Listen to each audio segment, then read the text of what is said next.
State education commissioners were told in a letter that they have 10 days to do away with DEI initiatives that the administration finds discriminatory, or lose federal Title I funding, which the majority of city public schools receives for low-income student bodies. A few moments later. New York State says it is keeping diversity, equity, and inclusion programs in schools, despite the White House threatening to pull federal funding. And we found out it was not DEI, it was DUI. And we are back, y'all. Thank you for watching today. Go ahead and hit that like button, people. You know it helps us out a lot. And of course, it helps you because it helps us keep bringing you this content. Now, y'all, this story is very interesting because the same cities who have faced major funding problems as a result of the way that they have decided to handle their migrant situations, some of these same usual suspects are now going to be facing federal funding freezes, federal funding cancellations as a result of their way of handling DEI. Now, I'll be honest, y'all, I have investigated DEI, I have looked into it, and I'm still not totally sure exactly what DEI is. I know that the D stands for diversity, the E stands for equity, and the I stands for inclusion, but I haven't figured out a one consistent way of defining it in practical terms. In other words, I haven't found one way in which DEI may be applied across the board. It seems like in some situations, DEI means we're going to celebrate everybody's heritage. And in another situation, it may be, hey, we want everybody to feel like they have a part of this organization. We want everybody to feel welcome here. And in another part, it might be, hey, we need more people of this representation to be hired here. So we're going to go out and find people of these different groups and make sure that they're representing here.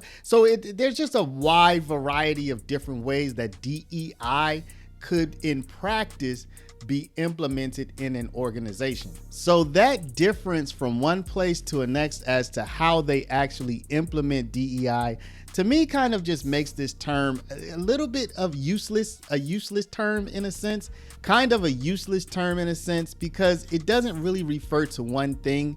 It refers to a whole wide variety of different projects, different initiatives, different plans, different outlooks. And so let's keep that in mind as we go along here. Now, whatever DEI means to Chicago and New York, it looks like they are ready to stake a lot of money on keeping it around. Your boy, your boy Brandon Johnson, if there's a decision he can make to lose money for his city and then blame it and then say, Chicagoans this and the city of, if he can lose some money, he's going to lose it, right? You already know that with your boy.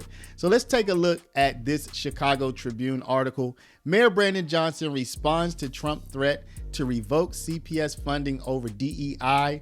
We're going to sue. Mayor Brandon Johnson promised Friday to go to court to protect hundreds of millions of dollars in federal money for Chicago schools if President Donald Trump follows through on a threat to revoke the funds from districts that promote diversity, equity, and inclusion practices, though no immediate action was taken.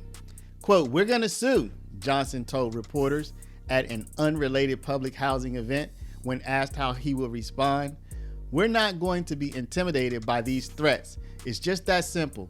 So whatever it is that this tyrant is trying to do to this city, we're going to fight back."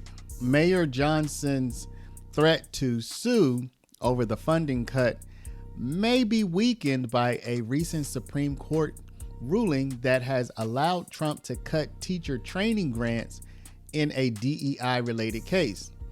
Here, Reuters reports that the U.S. Supreme Court allowed Donald Trump's administration on Friday to proceed with millions of dollars of cuts to teacher training grants, part of his crackdown on DEI initiatives, which handed Trump his first victory in the nation's highest judicial body since he returned to office in January. So if this type of ruling were to continue, then Mayor Johnson's plan to simply sue to get his money, the money that his city desperately needs, might not be enough.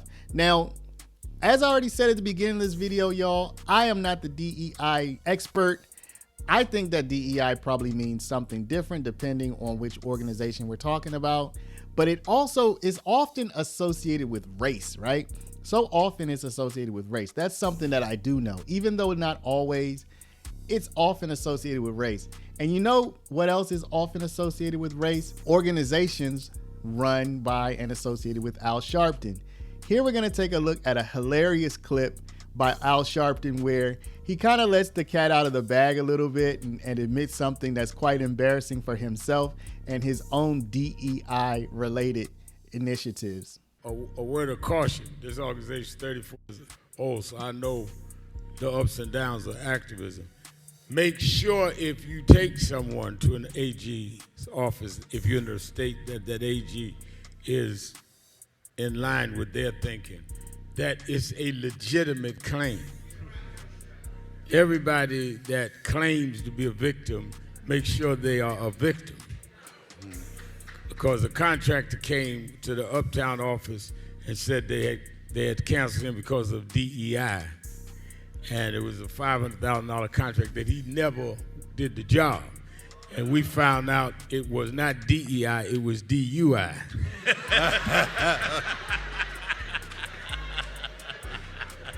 So I want you to be very careful that you do some kind of looking into who you represent, because I've been caught out in that myself, where you get halfway down the road and find out your victim ain't your victim. That's wild, right?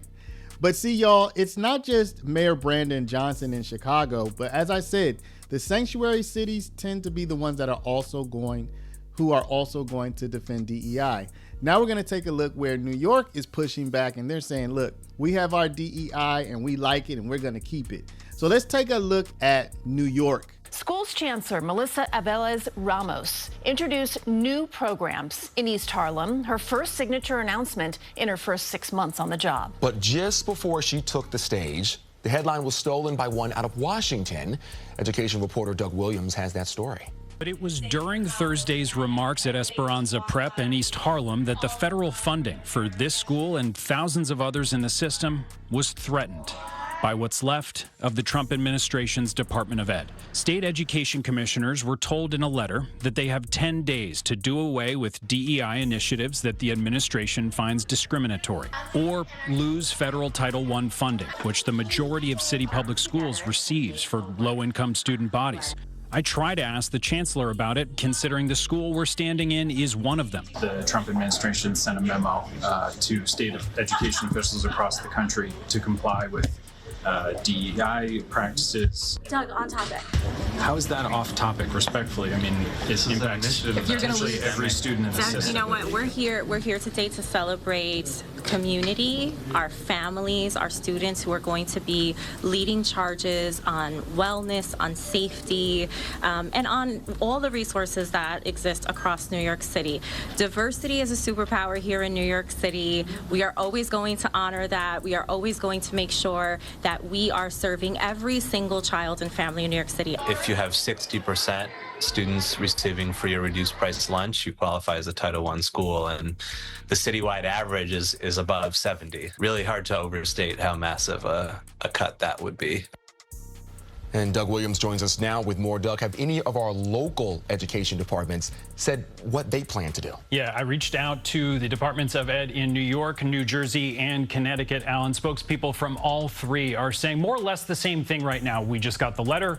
We're reviewing it, and we will respond in due course. So if a state doesn't comply and then they lose the funding, what do the financials look like? It's complicated, and it's a massive amount of money, but also in the grand scheme of things, not that massive amount of money. And I'll explain. The city gets roughly $700 million for Title I schools each year. That's now at risk. But remember, federal money makes up, in most cases, less than 10% of education budgets across the country, which are mostly funded at the local and state level. So that will mean even more pressures on Governor Hochul's budget here for city schools, where there were already concerns about state cuts that may be coming. Wow. Okay. Doug Williams, thank you so much for staying on top of that. Of course. A lot more to come. Yep, absolutely. Thank you, Doug. Good to see you. New York State says it is keeping diversity, equity, and inclusion programs in schools despite the White House threatening to pull federal funding. In a letter to the Education Department, state officials claim the federal government does not have the authority to make such demands. The Trump administration has argued DEI programs violate Title VI of the Civil Rights Act. State DOE officials say the department has certification showing compliance with Title VI and that, quote, no further certification will be forthcoming. So, y'all, there you have it. You have Chicago, you have New York. They're pushing back. You have Trump, who won in the Supreme Court, which sided with him being able to cut funding in DEI-related cases. You have Al Sharpton saying, hey, you know, you better be careful that it's DEI and not DUI. So I want to hear what y'all have to say. Of course, you know, I thank y'all for watching. Please stop right now, hit the share button, share this video out with somebody over email, text message, WhatsApp, Facebook, Snapchat, Instagram, all the social mediums. And of course, if you are not a subscriber, please go ahead and subscribe. Hit that subscribe button, y'all. Join the family. And y'all, I love the fact that y'all are so interactive with the content. So don't forget to leave your comment down below. Thanks for watching. Love y'all, and we'll see you back in the next one.